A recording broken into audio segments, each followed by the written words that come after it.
To all North Pole City Elves, those in Santa's Village, in the lower 48, and all around the world, this is your weekly update for the week of July 4th, 2022.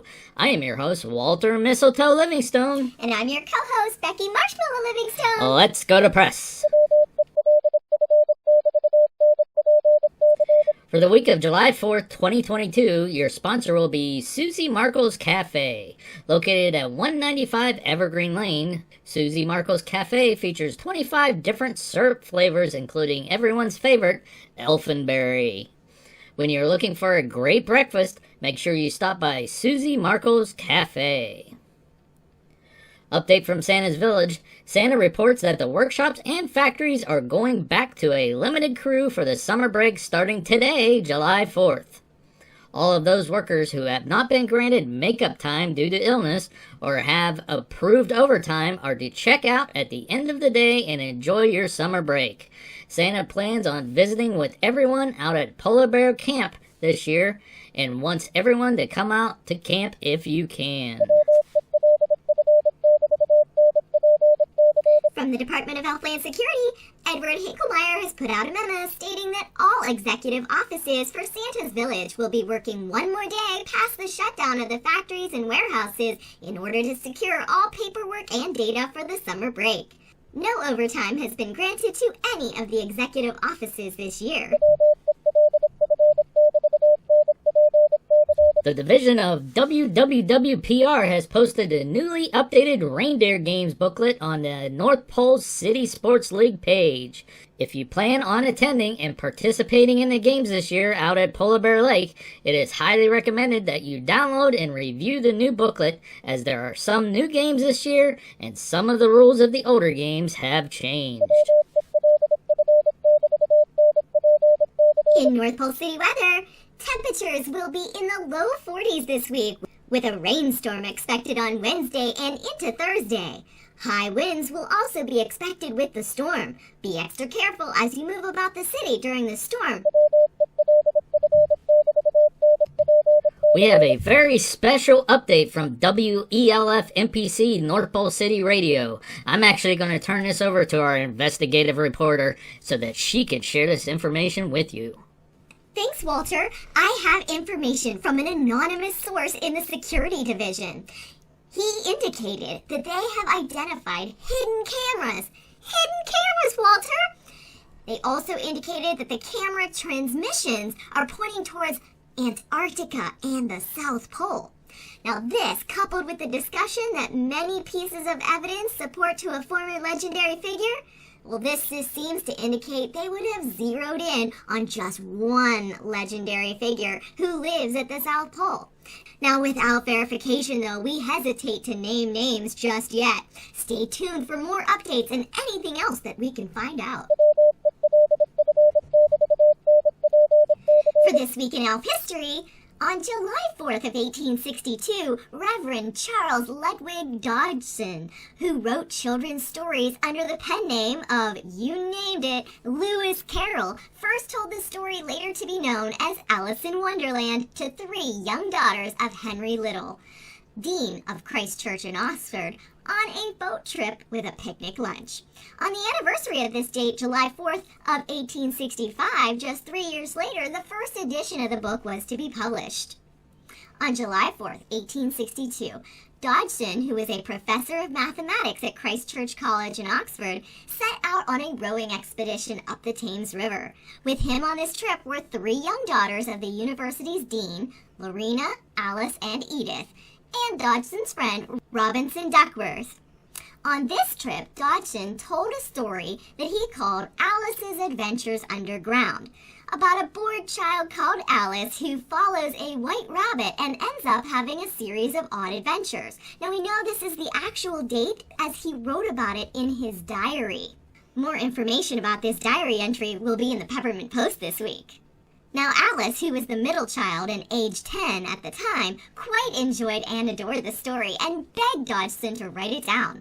He succumbed to Alice's request and wrote a neat manuscript print version and designed it for Alice to read, which again, we know from his diary entries. Then Dodgson began to add illustrations of Wonderland and its inhabitants. He eventually presented the manuscript to Alice Little herself on November 26 of 1864 with the dedication, "A Christmas gift to a dear child in memory of a summer's day." Now, where did he come up with all the characters in the story? Well, Alice's father is supposed to be the original White Rabbit. As head of both the college and the cathedral, he was a very busy man and always in a hurry, and often late. And he frequently left his place at the high table, which was a table in the dining hall on a platform for really important people. Anyways, he did this by a small private door known to the rest of the college as the Rabbit Hole. He also included other characters based on who was present on the boat trip. He included Robinson Duckworth as the Duck, based on a play on his name. Alice's sisters, Lorena and Edith, who appear in the story as Lori, which is a parrot, and an eaglet. Now, the Cheshire Cat is not quite easy to discern, though. There are a variety of ideas about this one. One is that the Cheshire pubs often had smiling cats on their signs, and thus the cat represents Dean Stanley, a member of the prestigious Cheshire family and an Oxford clergyman who prided himself on seeing both sides of an argument, which is seen in the Cheshire Cat's answers. Others believe, though, that it's actually Dodgson himself, who was a photographer and was also born in Cheshire, which may have allowed him to want to remind Alice, who used to watch him develop negatives on plates in his darkroom, that he could produce the exciting phenomenon of a photograph, gradually taking shape like the cat in the story, as he would gradually fade in and out. At the urging of friends to publish the manuscript, Dodgson expanded the tale by about 10,000 words and added new scenes, including the famous Mad Hatter Tea Party, and had it published under his pen name Lewis Carroll. He included illustrations by John Tyndall. During June of 1865, the first edition was printed with the intention to have Macmillan and Company of London publish it on July 4th of 1865. Now, Carroll requested 50 advance copies of the 2,000 printed to give away. A short time later, he heard from Tyndall that he was entirely dissatisfied with the printing of the pictures. So Carroll withdrew the entire edition of 2,000 copies and asked for the advance copies to be returned. There are only 23 known surviving of the 1865 copies. Now, Macmillan did examine one of the unbound copies of the book, must have hated it too, because they agreed to fully reprint the book using a more commercial printer from London. The dissatisfactory printing was then sold to David Appleton and Company, who was planning to distribute the copies of the book in America. The title pages were redone with a New York imprint, and it was dated 1866. What happened to the original handwritten manuscript of the story, though, is quite interesting.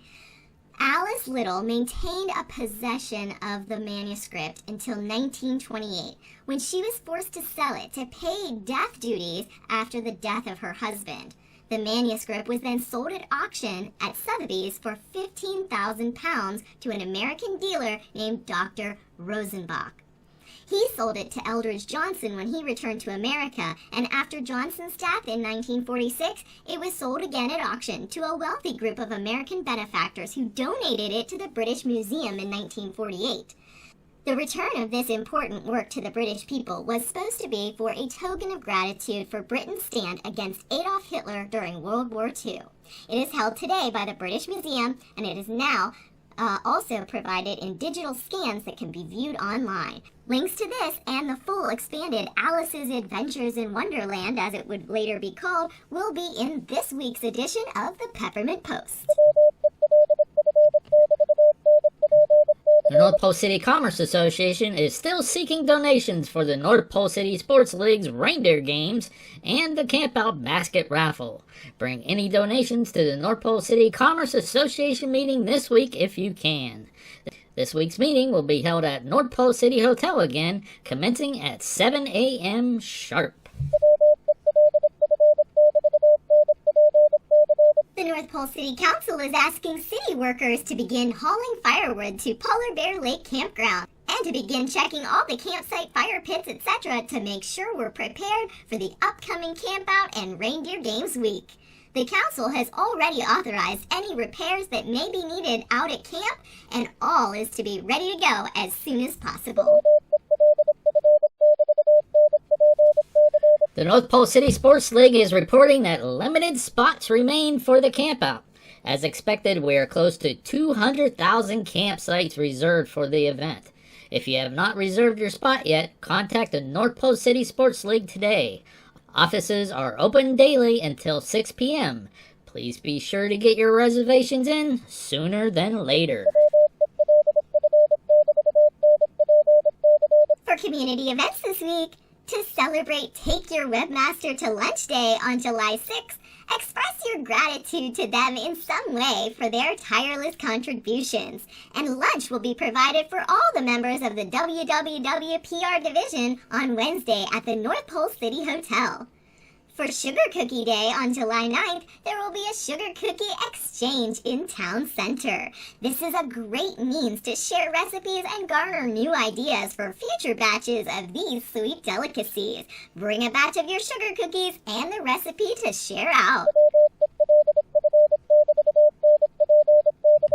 WELF NPC North Pole City Radio would like to wish a very happy 600th birthday to Jane Sweet Tooth Appleton. She has been working with Dancer and the Reindeer Staples for nearly 500 years and reports that she just loves her position with Santa's reindeer. We wish you many more happy years. This is Walter Mistletoe Livingstone And Becky Marshmallow Livingstone with the reminder, it is fine to celebrate success, but it is more important to heed the lessons of failure. Have a good evening and be sure to tune in next week for another WELF NPC North Pole Radio News Update.